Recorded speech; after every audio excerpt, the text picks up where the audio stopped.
بسم الله الرحمن الرحيم الحمد لله والصلاة والسلام على رسول الله وعلى آله وصحبه أجمعين رب اشرح لي صدري ويسر لي أمري واحلل عقدة من لساني يفقهوا قولي السلام عليكم ورحمة الله تعالى وبركاته and welcome to the 9th episode of the Living with Barakah show.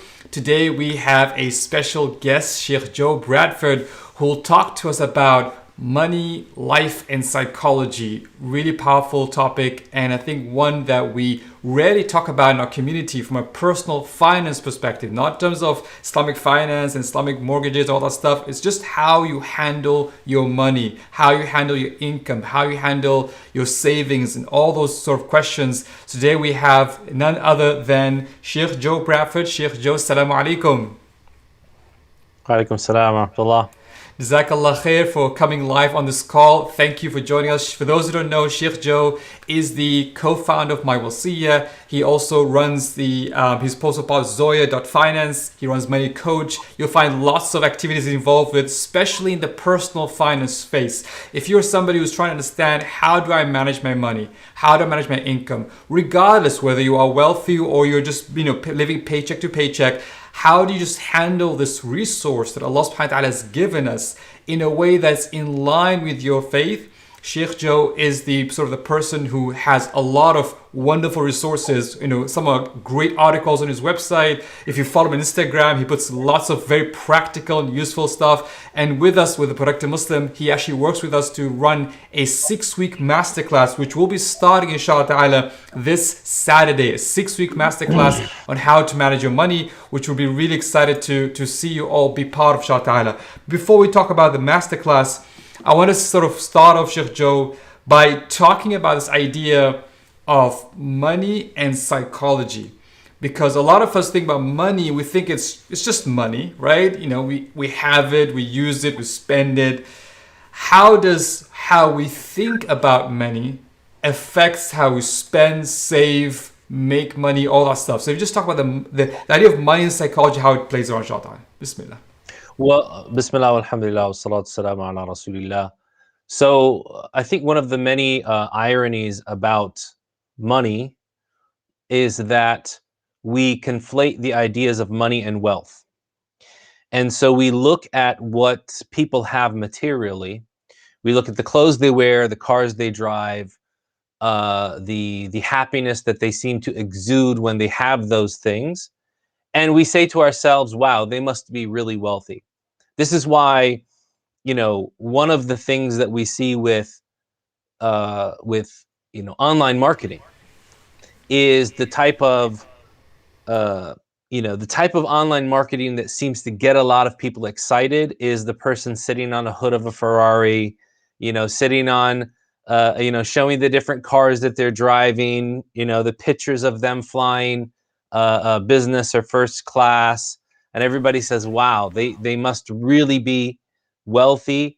They must really be doing well for themselves. I should be doing what they're doing. And the problem with that line of thinking is, and we have to remember that everything that we just said is all in our head. The only data point that we have is this person sitting in first class or sitting on the hood of a car or even driving it. We don't have any data beyond that. But what we do is we extrapolate from that one point of data that they must be doing wealthy, they must be making money, they must be happy, they must be a good person. So we go from one single data point about a material possession, and we go and we create, an existential reality about this, that these people are better, happier, more successful, whatever that may be.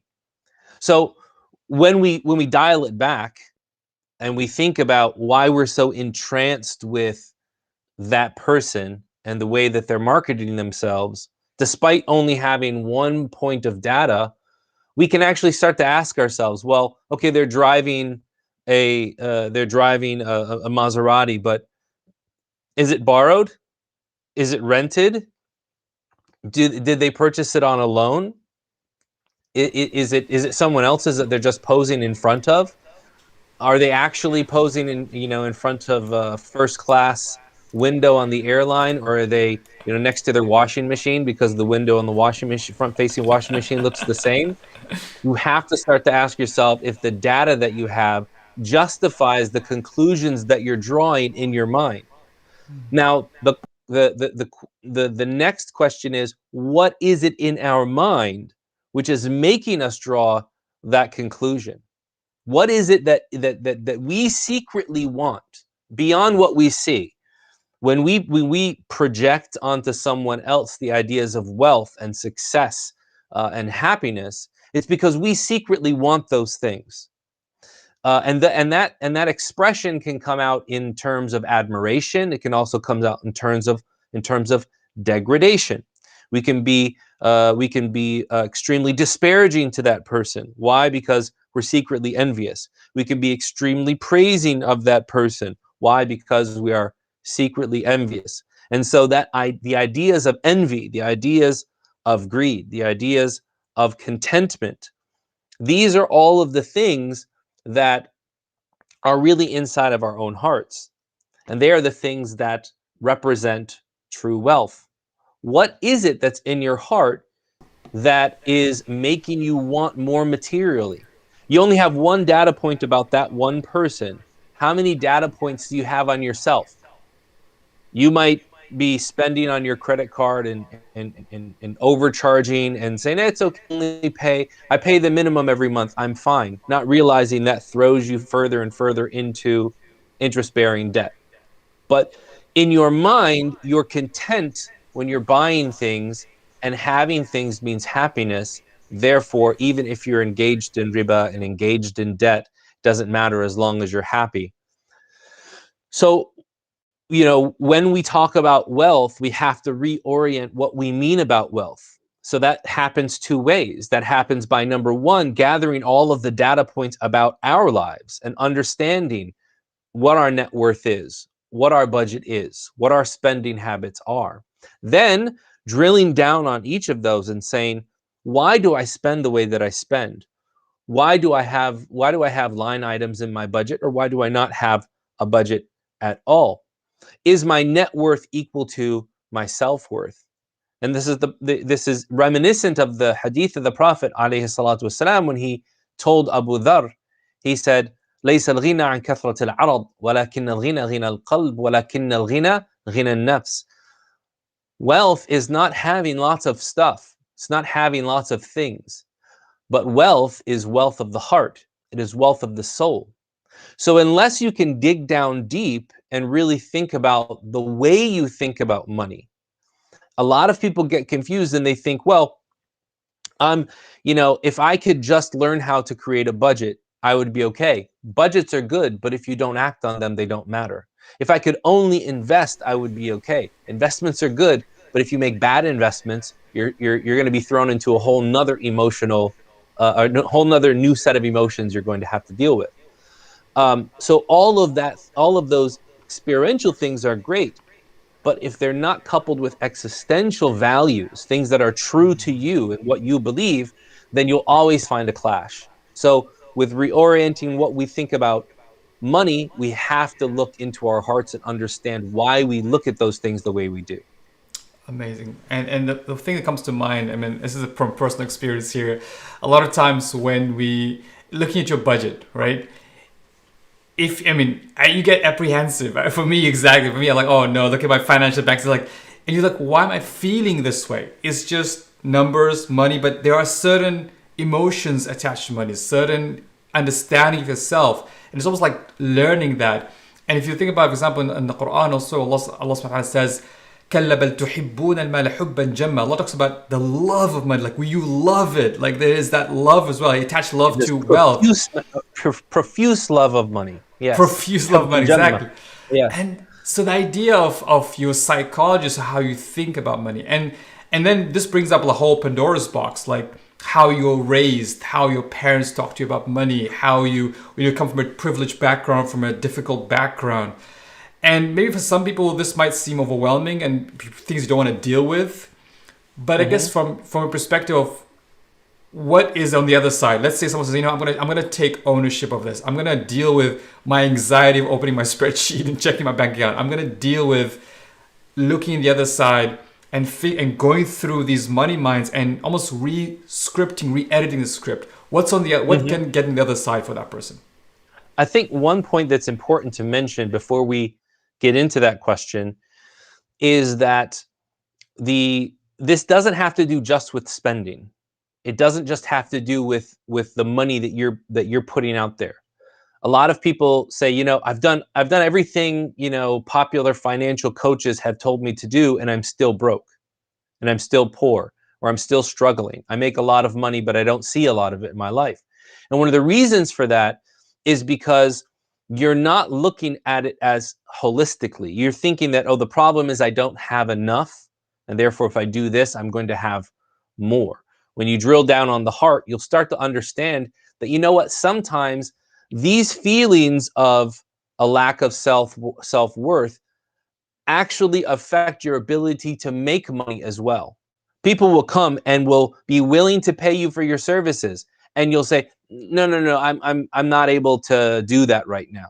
Not because you can't, not because you don't need the money, not because you don't have the capacity, because you have a internal fear of success, which is predicated on what you mentioned, Muhammad, and that is the types of scripts that you have been programmed with over your life on how to deal with money. So if you grew up thinking that you're not supposed to have autonomy over your own money, you will always be afraid of actually taking action. I think one of the things that I find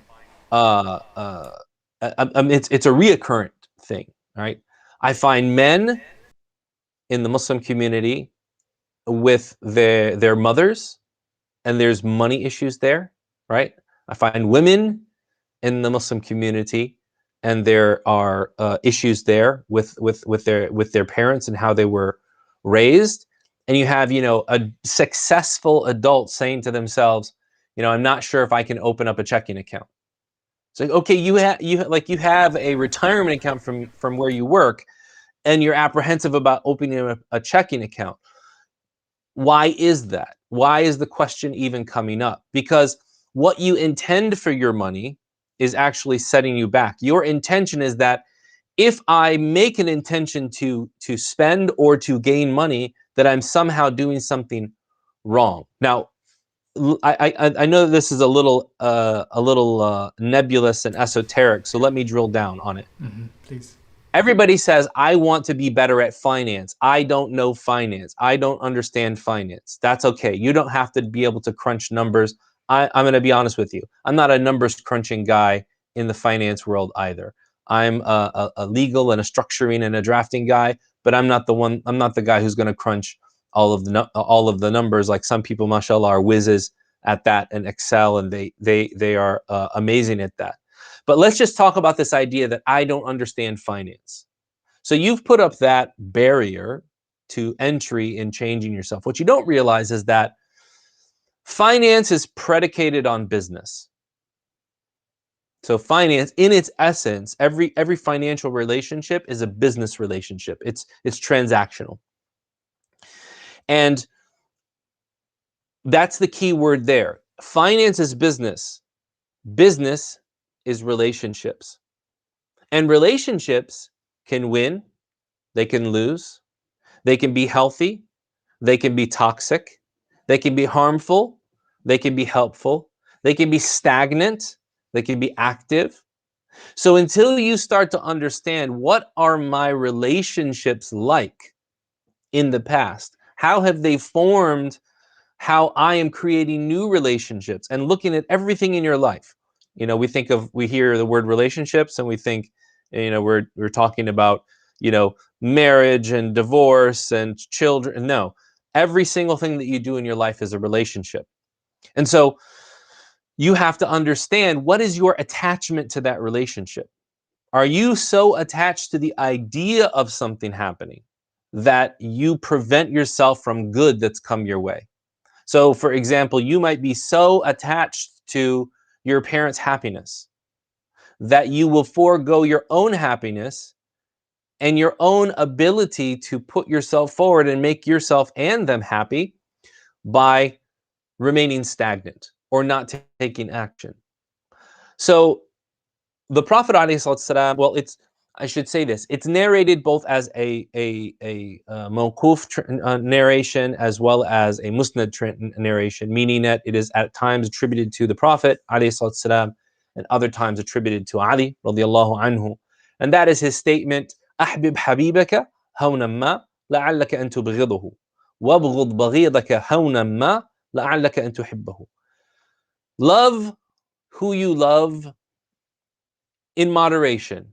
There may come a time that you dislike them. Dislike who you dislike in moderation. There may come a time when you like them. Imam al-Tirmidhi says the more authentic is this about this is that this is a statement of Ali radiallahu ta'ala anhu. The point being here is that you cannot have this absolute connection to everything. A lot of times we think that if we go against how we were raised, then what we're going to do is dishonor our parents, our families, our values. When in reality, part of honoring our parents, honoring our values, honoring our beliefs is by doing that which is beloved to Allah and His Messenger, beneficial for us in this world and the next, and allows us to further to honor our parents and our spouses and whomever else. So to understand why we go into debt, for example, why we don't seek a raise at work, why we don't why we will take on thousands of dollars of interest charges on consumer spending that's really not buying us an asset. It's not that we need to understand how to calculate an interest rate. That's helpful. But it's not the reason why we're going into those bad situations. Instead of analyzing, return on investment and interest rates, we need to be analyzing things like greed, optimism, insecurity, abundance. Those ideas are more core to who we are and why we do things than if we have a degree in finance. So you can find someone who is extremely blessed in the business world, in the financial world, without any education. Why? Because the core values that they have push them to create value in every relationship that they have. Whereas you have some people who might have all of the degrees in the world, but they can't find a job. Why? Because their core values are pushing away from creating value and valuable relationships. So it's really about reorienting, how we look at things. So if you grew up in a family, for example, that said that, women aren't supposed to think about finances, women aren't supposed to deal with money, and from a young age that was inculcated into your head, even if you gain a certain level of independence and wealth later on in life, you're always going to have that sitting in the back of your mind. If you're a young man and you grew up in a family where the men were not financially responsible, and so you will grow up thinking that, well, this is who modeled behavior for me. Am I doing right or am I doing wrong when I break that mold and when I take responsibility? So these very deep-seated, deep-rooted ideas about relationships, they are what help form our intentions, and our financial intentions and the actions that we predicate on them are what really pushes us forward for success. We're joining live, about 135 from YouTube and Facebook.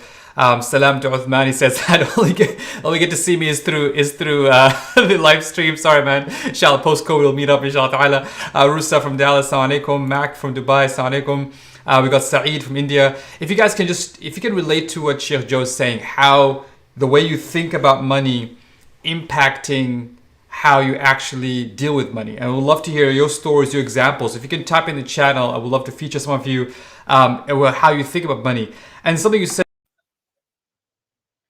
You're muted again. Sorry. Something you said, which I think was very powerful, is this idea of what are your financial intentions for this world?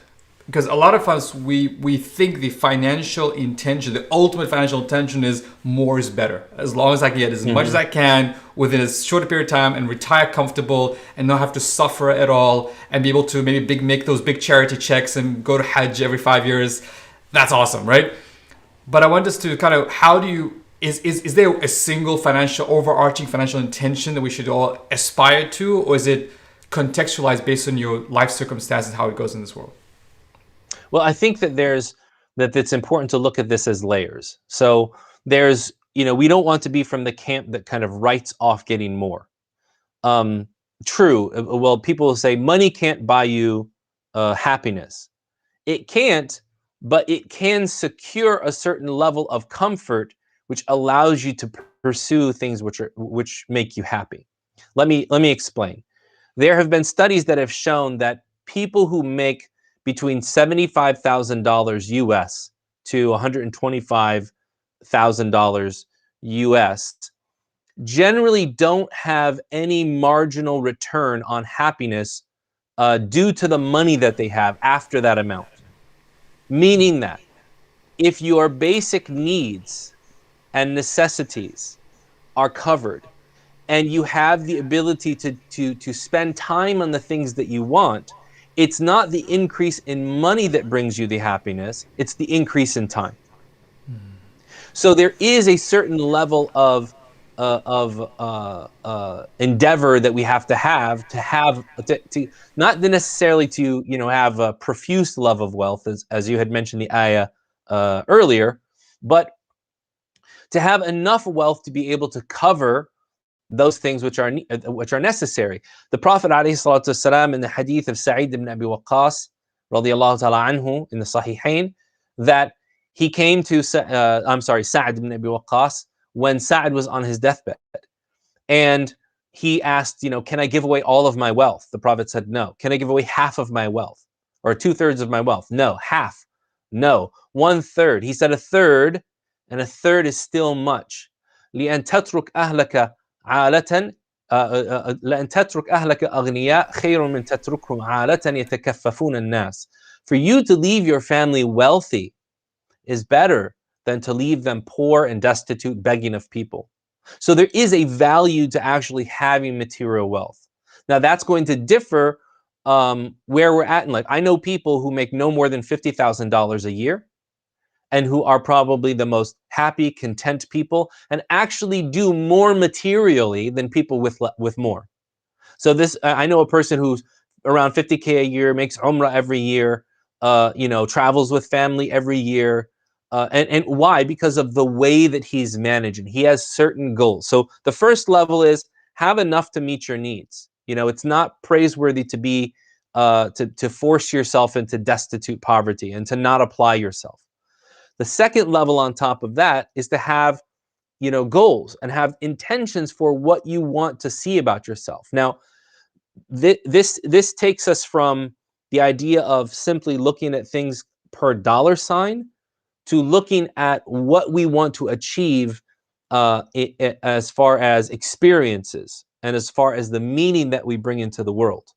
So, for example, if a money focus would be, by the time I retire, I need $2 million in my retirement account. A goal focus would be, by the time I retire, I want to have a safe, secure place to live and enough money to live off of monthly. Now that means that the dollar amount for that could go up, it could go down. But what you're looking at is a quality of life, not a quantity of money. They do interact, but it's not the ultimate. So you need that baseline to kind of keep you at subsistence, and then you build upon that the goals. Now the problem even with just setting goals is that sometimes with setting goals, it forces us into what we want. There's this term called like the hedonic treadmill, right? It's a treadmill of hedonism. Okay, so when you start running on the treadmill and the treadmill is propelling you forward, propelling itself forward, what do you have to do? You have to run faster or fall off. And so even with setting goals for yourself, you can be throwing yourself into having to push yourself harder or having to fall off. And we don't want that. We want to be people of tawassut. We want to be people of, moderation. So the way that I see it is after having that baseline of subsistence, after setting the goals for what you want, then here comes the why. Okay, well, why am I doing all of this? Like, what is it that I want to get out of it? So even when things are difficult, you understand that there's a greater sense there. For example, a lot of parents nowadays are dealing with online schooling and remote schooling because of COVID-19. And it's very easy to fall into the idea of, this is horrible, I hate this, I'm so tired of having to do the job of the teachers and be at home. And it can be difficult, no doubt. But you have to ask yourself, okay, what is my goal? My goal is for my child to gain an education. What is my why? Why do I want my child to gain an education? Because I value education and I want them to value education. I value persistence and I want them to be persistent.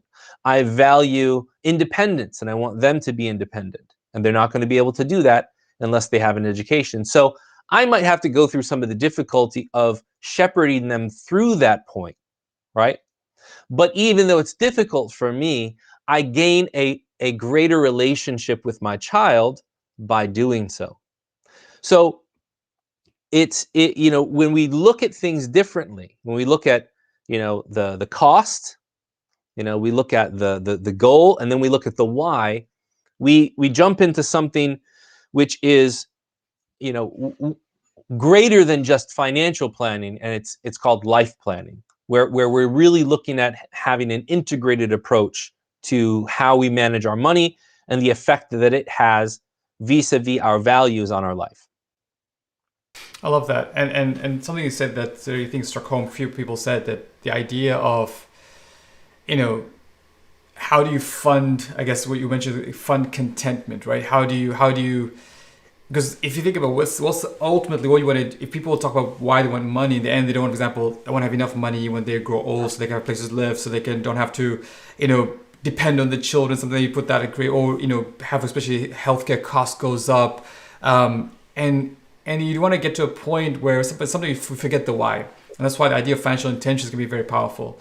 And what you mentioned now can be profound. I mean, just think about it. And I've seen some comments right now about connecting a financial plan to life planning. For example, what is it that you actually want? And you sitting with your spouse and your children, like, what is it that we actually want financially?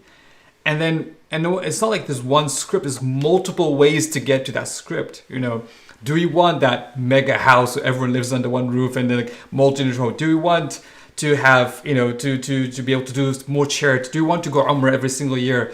What is it you want? And you align those in, and why do you want those things? Like as you mentioned, the idea of intentions, the idea of saying, ultimately intentions to please Allah subhanahu wa ta'ala, to use this resource in a way that's most pleasing to Him, that helps us in the hereafter. And then putting those, translating the why, translating the goals into, like I said, the goals itself. So maybe a point here to really tap into, and maybe Mahroush that talks about this. I'm putting her.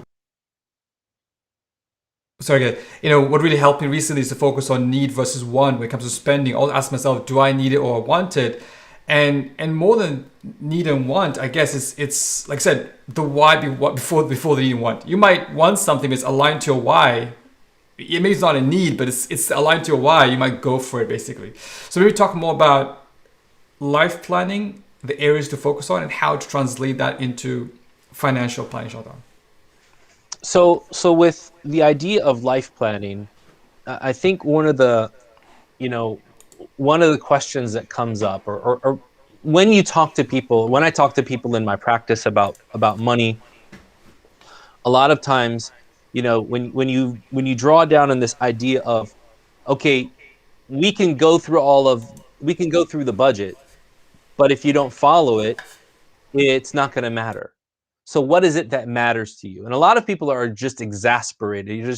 They're exhausted by thinking about the idea of their money. They don't want to track the markets. They think that they've got to become like a a stock analyst to be able to do better. And you say, you know what, I don't want to deal with any of this. I just want to be happy. I just want to be happy. And the question is then, well, what is happiness? What constitutes happiness? What do you, where do you experience happiness? And so if your life plan is to be happy, what kinds of happiness do you want? In general, there are two types of happiness. There is happiness which is experienced. So when you take a vacation, when you visit a loved one, when you sit with your children, when you see amazing views and you travel to beautiful natural beauty around the world, that's happiness, but it's experienced in the moment. Okay, it's behavioral. It's indicative of something that is pleasing to you. It brings you pleasure. And so the idea of happiness for many people doesn't extend beyond the experiential. It doesn't extend beyond what gives them pleasure at that time. And so again, we get trapped into that idea of not only seeing the person sitting on the Ferrari, wanting to sit on the Ferrari, not just seeing the areas on nature accounts and travel accounts on Instagram, but wanting to go to those places. And we go to those places, it's just not as what we thought, because maybe our eyes don't have the same filter as Instagram, and then we're let down and we want to do more and more and more.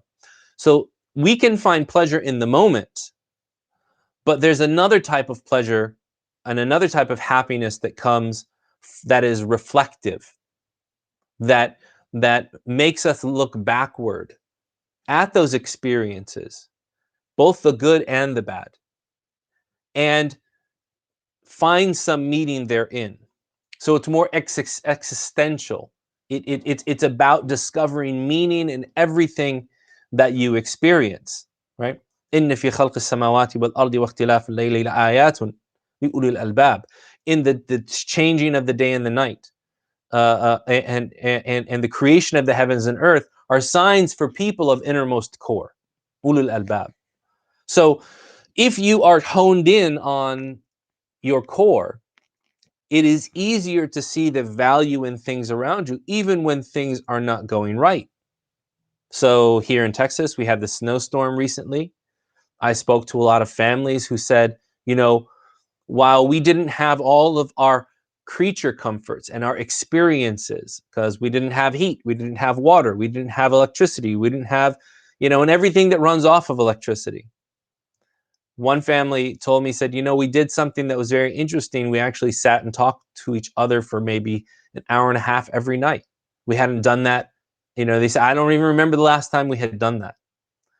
So looking back on your life, what are the types of things that you want to look back on as being memorable, as being thoughtful, as being meaningful?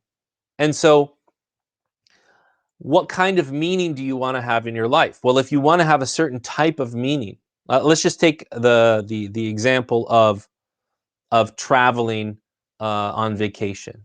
A lot of times people say, oh, you're traveling on vacation, you're wasting money. Why don't you go for Umrah instead? Why don't you do this? Why don't you do that? If your intention is to go and experience, let's say, for example, seeing, going to Bali, right, and seeing the amazing natural beauty that's there, and then now you've seen it, and now you want something else because you want to do something more. But if your intention is to go there and say, okay, I want to go there and I want to actually take time and appreciate the nature and remember that this is the creation of Allah, and remind myself of the blessings that I have to be from halfway across the world and to reach there and experience that. Now you've coupled your experience with a deeper meaning, and that makes it that much more greater in achieving the type of happiness that you want. So when you look back on life, you can say, that time of visiting, this resort in Bali or the rainforest or whatever it may be, was not full of me just going restaurant to restaurant and site to site and shop to shop, but it was filled with dhikr, it was filled with remembrance. Okay, all of that is great. You guys are saying to yourself, Joe, what does that have to do with money and my budgeting? Right? That's the question that everybody has right I was now. like, They where think are we this going? Talking about Bali? guy, What's going on? yeah, this guy is talking about his vacation plans and he's not talking to us about money. Okay, if you want to go to Bali and you want to have that amazing experience, it's going to cost money. If it costs money, that means it's going to come down to your bottom line yearly about how much you can allocate for a vacation. If you include it in your budget as what they call a sinking cost, that you have one cost for that vacation, you're going to have to save for it monthly. If you're saving for it monthly, it means it's going to have to be a line item in your budget. If it's a line item in your budget, it means day to day, week to week, you're going to have to track the spending. And when you see that you're allocating money to it, you need to understand where it sits in the rubric of all of your other expenses. So you don't go and save for a vacation to Bali because that's the only thing that's meaningful in your life. If you've got to pay your water bill, you pay your water bill. You don't put money into your vacation fund. But if you've fulfilled all of those things and you want to fulfill something even greater, right? You say, okay, now I want to enjoy the money that Allah has given me. Umar ibn Khattab radiallahu anhu, and he came to the Prophet alayhi salam, and he said, that he had received some money just unexpectedly. He didn't know what to do with it, and the Prophet ﷺ said that, this is the expedited blessing of the believer in this life. So your blessing was expedited to you, right? وَإِنَّ اللَّهَ لَا يُحِبُّ أَن يَرَى أَثَرَ نِعْمَتِهِ عَلَى عَبْدِهِ. Allah loves to see the effects of His blessings on His servants. So there's nothing wrong with spending, vacationing, allocating. But if you want to do that, you need to understand that every single day that you wake up, you're going to have to say to yourself, I have a greater plan in mind. I have a goal that I want to reach this year. I have a meaning that I want to fulfill by doing that. Every day, everything that I do in this day is going to have an effect on that long-term plan. And that's just with getting to a place as beautiful as I've seen in pictures as Bali. What then for trying to achieve Jannah? What then for allowing your money to carry you as a vehicle into the next life instead of you carrying it and it heating the flames of the hellfire? So we can take even our most materialistic goals and use them as examples for our immaterial or our existential and our belief-based goals. And they can all work together. But it's going to take a certain thing. It's going to take awareness. As the Prophet ﷺ pointed to his heart and he said, "At-taqwa hahuna, at-taqwa hahuna, at-taqwa hahuna." So when we're planning for our life, we have to understand that life is made up of components, and every component matters. And having an intention for every component of that matters. Having purposeful, positive intentionality. إِنَّمَا الْأَعْمَالُ بِالنِّيَّاتِ. Actions are only based on intention. This is one of the core teachings of our faith. But now we've kind of gone backwards to get to that point of why is the intention so important and so potent? Because it is the small catalyst, day by day, hour by hour, minute by minute, that pushes us towards the greatest things that we can achieve in our month, year, decade, and in our life.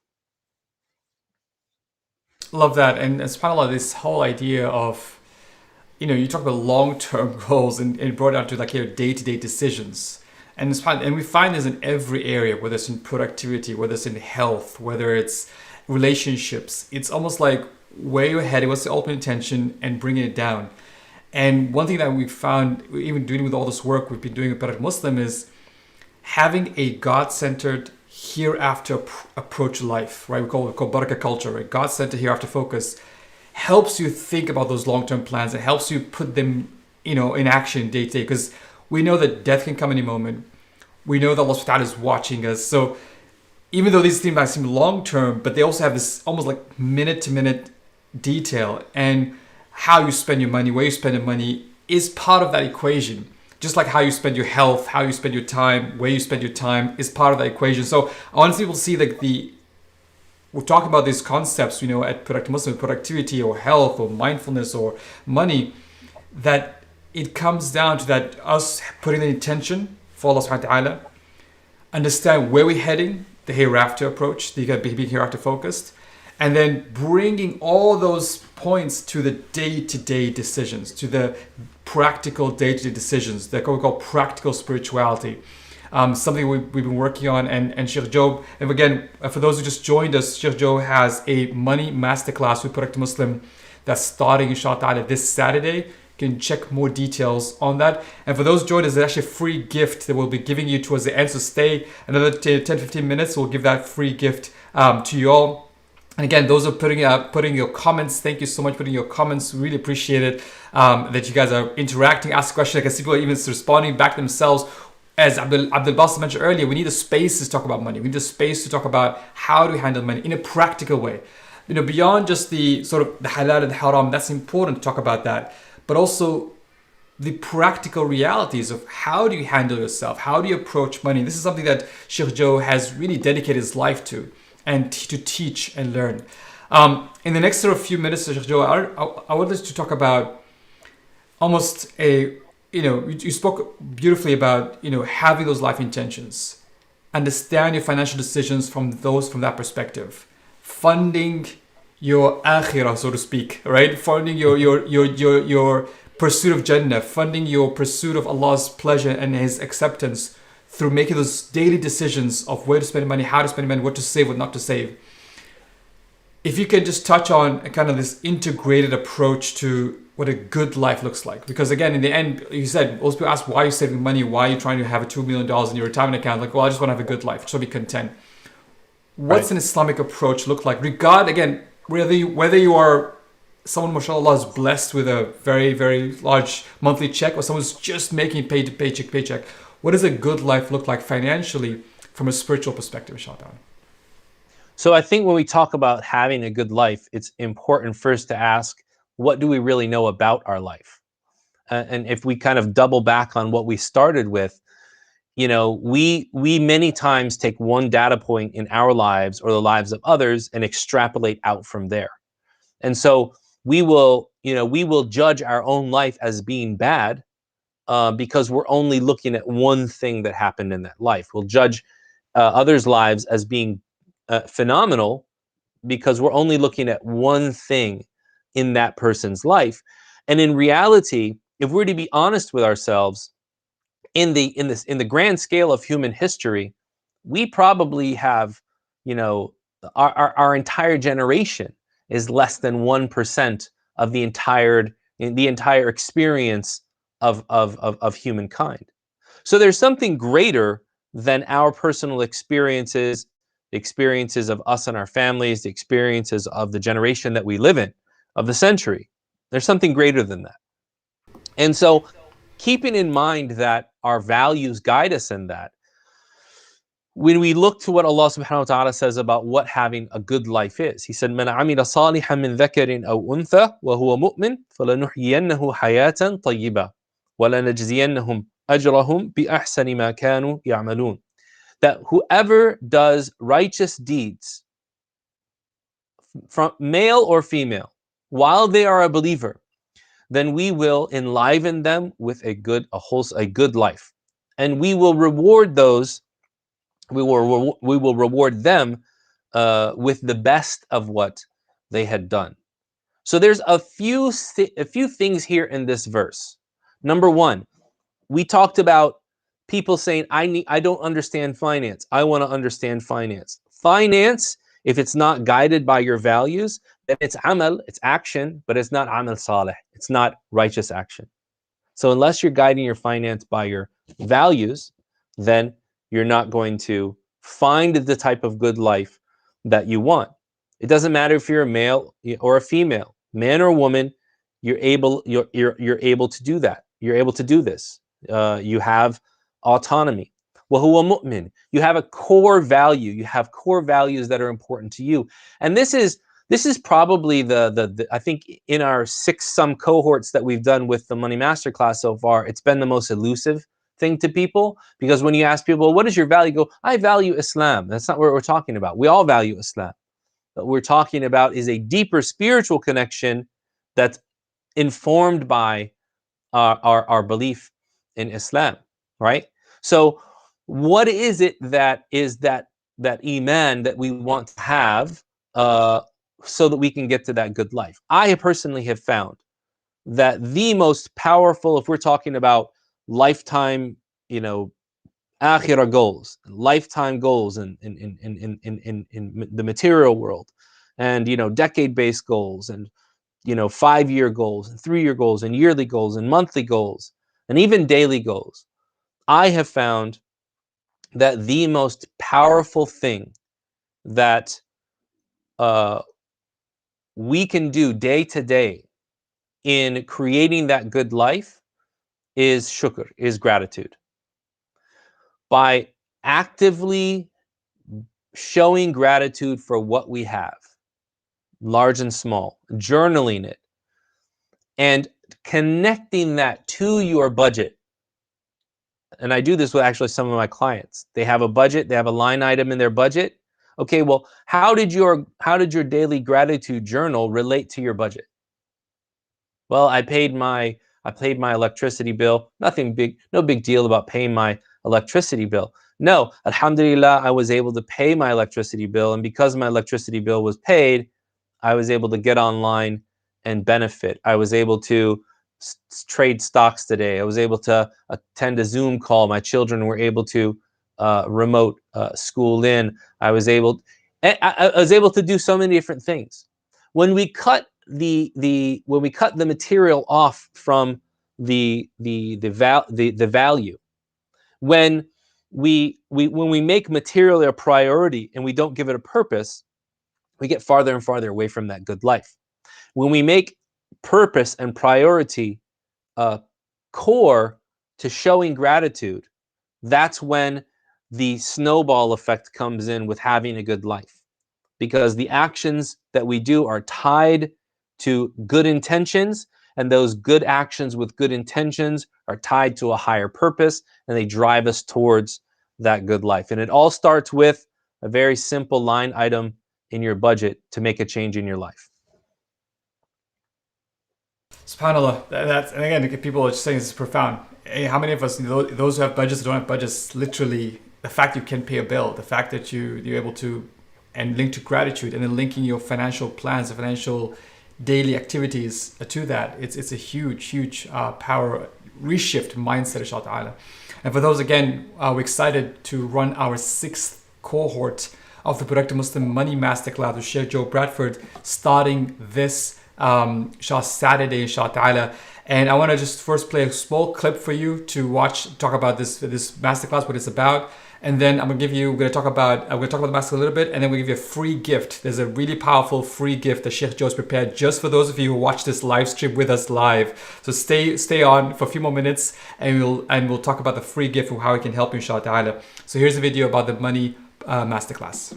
Bismillah, assalamu alaikum everybody. My name is Joe Bradford, and I want to invite you to Productive Muslims Money Masterclass. What is the Money Masterclass? It is a 6-week cohort, you and others, where we will work together on creating a faith-based financial and life plan. Why do I say financial and life plan? Because we don't want to focus just on money and how to calculate things about your money. We want to focus on why you make the decisions about your money based on 2 key factors. Number 1, the values that you hold dear as a Muslim.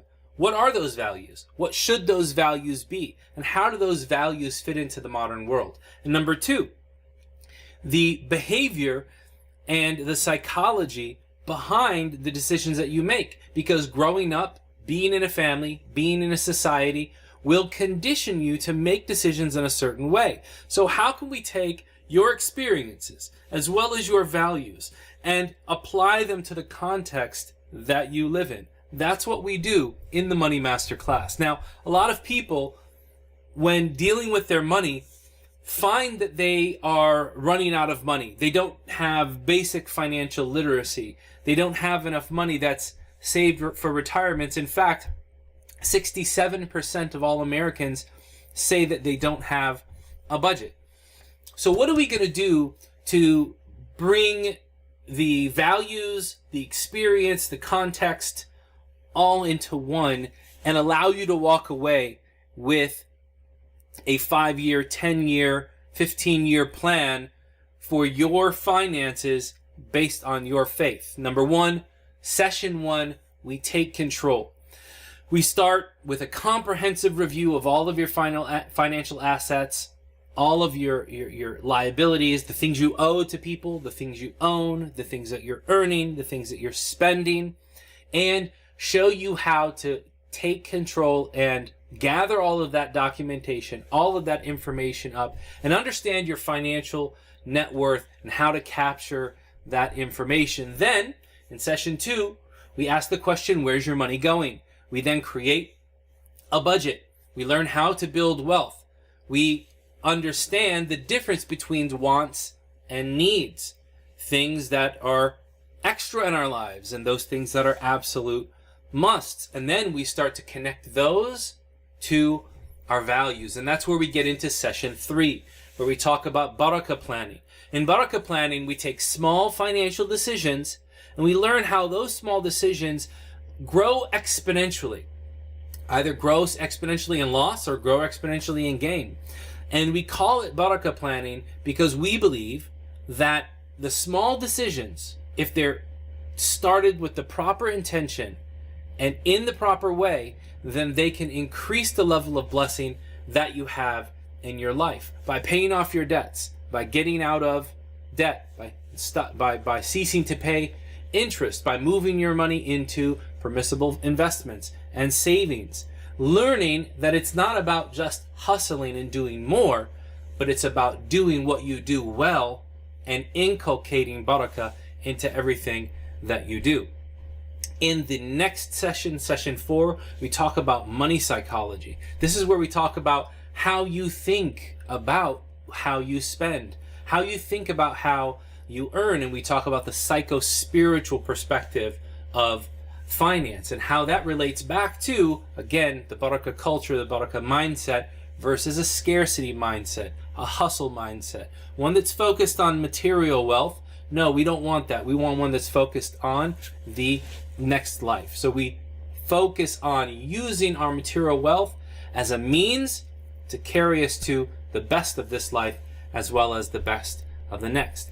In session 5, we go over stewardship of money through zakah, charity, giving. We understand how to create a charitable portfolio, meaning that I want you to not look at yourself investing in your life as simply investing financially.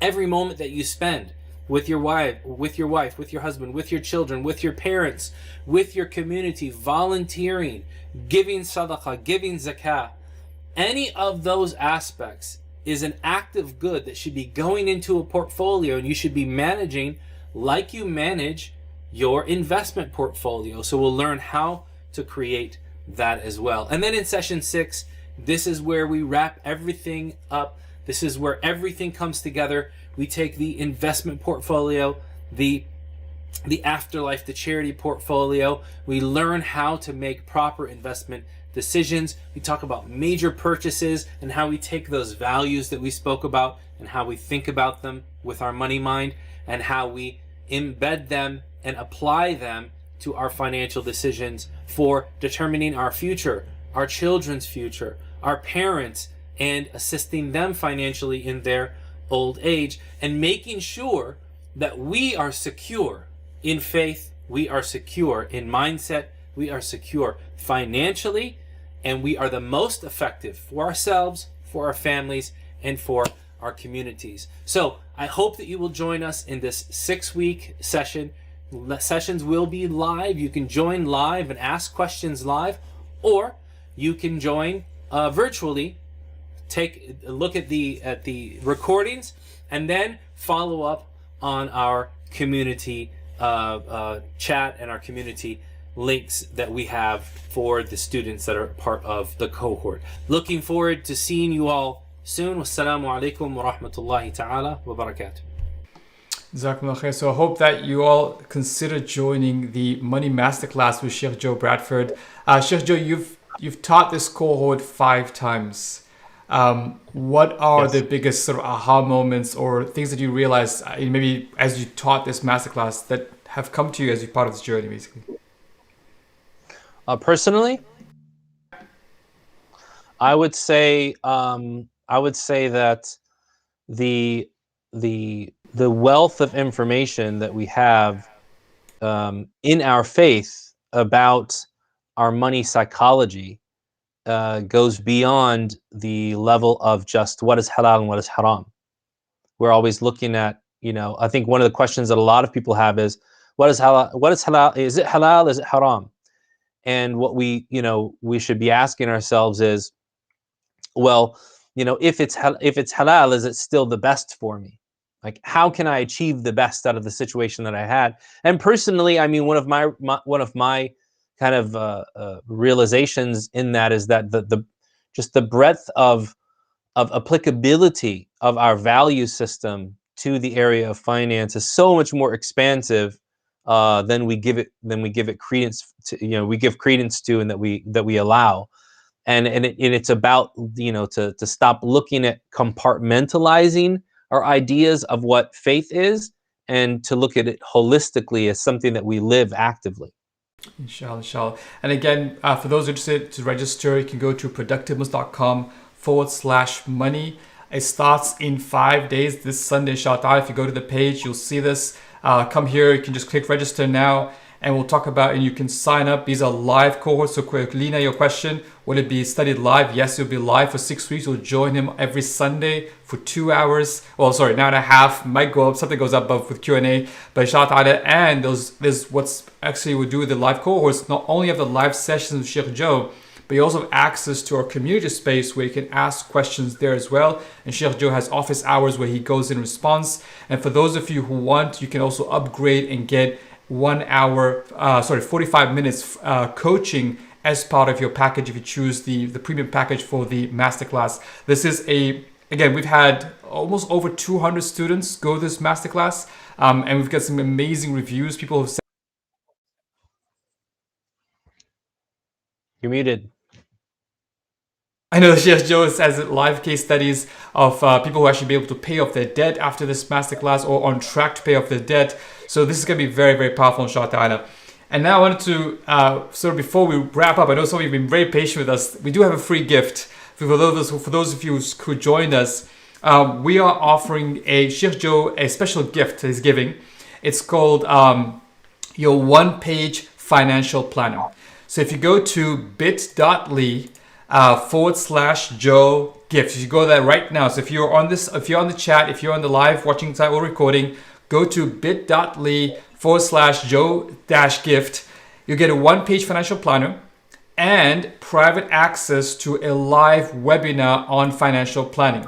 So again, go to bit.ly/Joe-Gift. Go to the one-page financial planner, and you'll get private access to the to a webinar we're doing tomorrow night, inshallah, on financial planning. Sheikh Joe, can you just talk about this? What is it, and why is it important, inshallah? So the one-page financial planner is a method that's used to kind of jumpstart your knowledge of your personal financial situation. We talked a lot today about the values, and the idea of the financial number crunching is important. It does have its place, and it can be kind of elusive because we think there's so much information we don't know where to start. This one pager essentially puts everything in front of you, and it starts to give you a better idea about where you are, where you're going, and where you could be if you then drill down on each of those components and start to understand tweaking your spending, your savings, your investment, and where you are. So it's a very quick means to getting up to speed with your finances on the practical numbers side, while you start to discover more about yourself on the values side.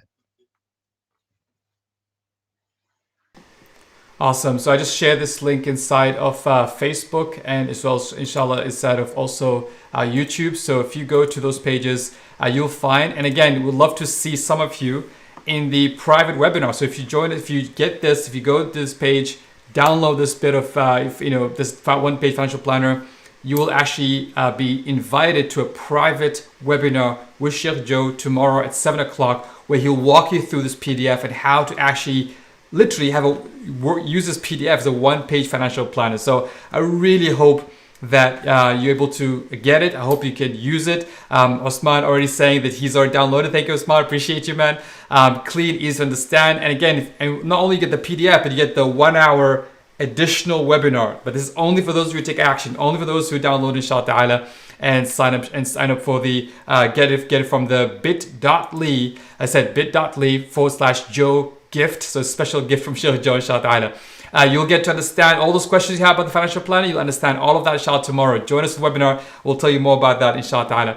Sheikh Joe, we're at the top of the hour. I don't want to keep you longer. Any final thoughts? Anything you'd like to share to people think about money and perhaps why they should join the Money Masterclass as a way to start taking control of their money in an Islamic way inshallah ta'ala? I think that sometimes people will say to themselves, I don't want to join the class because I'm not going to be able to apply everything at once, and I'm just going to be stuck where I am. I think it's important to realize that this is an iterative process. We are exposed to new information, exposed to new ways of thinking, and then you plan it out. Maybe you can knock it out in a month. Maybe you can do it in 3 months, 6 months, a year. I've had people that have joined us in the previous Money Master classes come back to me a year and a half later and say, I finally went through all of the material and implemented it. Can you review, what I've done? Where do I go from here? Some people have come back immediately after the class and said, okay, I want to do more. I want to take this to the next level.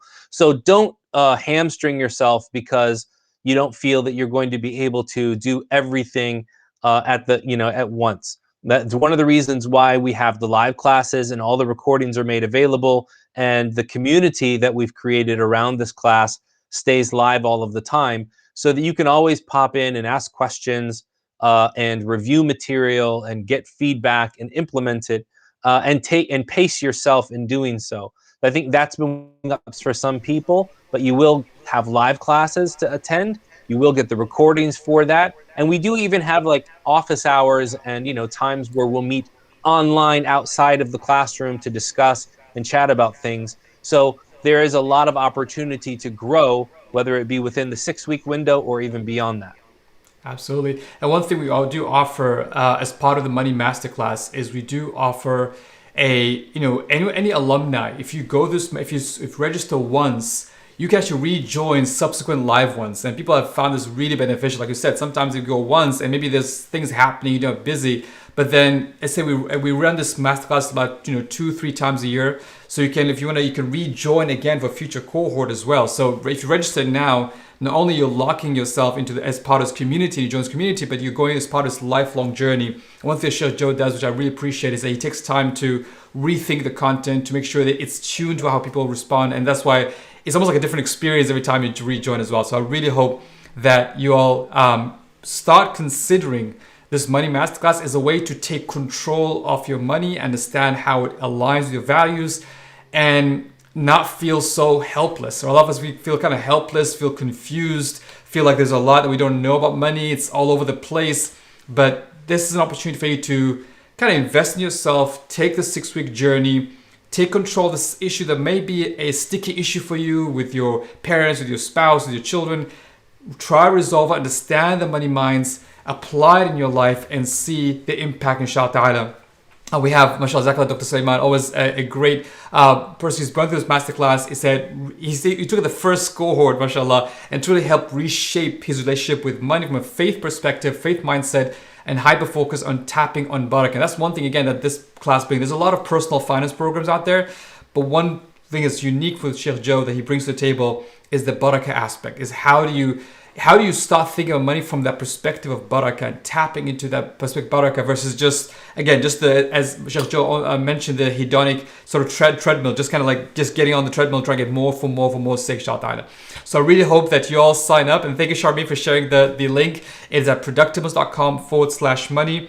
And even if whether you join or not, I would love to see you in tomorrow's webinar. So even if you decide not to join the Money Masterclass, I want to see you tomorrow, inshallah, at 7 o'clock with Sh.Joe, where he's going to walk you through one-page financial planner, because I feel like even that 1 hour can really help make you rethink your approach to money and how you manage yourself. So go to bit.ly/Joe-gift to get your free one-page financial planner and to join our private webinar on this topic, inshallah. Sh.Joe, I want to say once more, Jazakallah khair for joining us and for being part of this. I hope everyone's beneficial. May Allah reward you and bless you. And Jazakumullah khair. See you all, inshallah ta'ala, in the tomorrow's webinar or the Money Masterclass. Subhanakallahumma bihamdik. Ashhadu an la ilaha illa ant. Astaghfiruka wa atubu ilaik. Assalamu alaikum wa rahmatullahi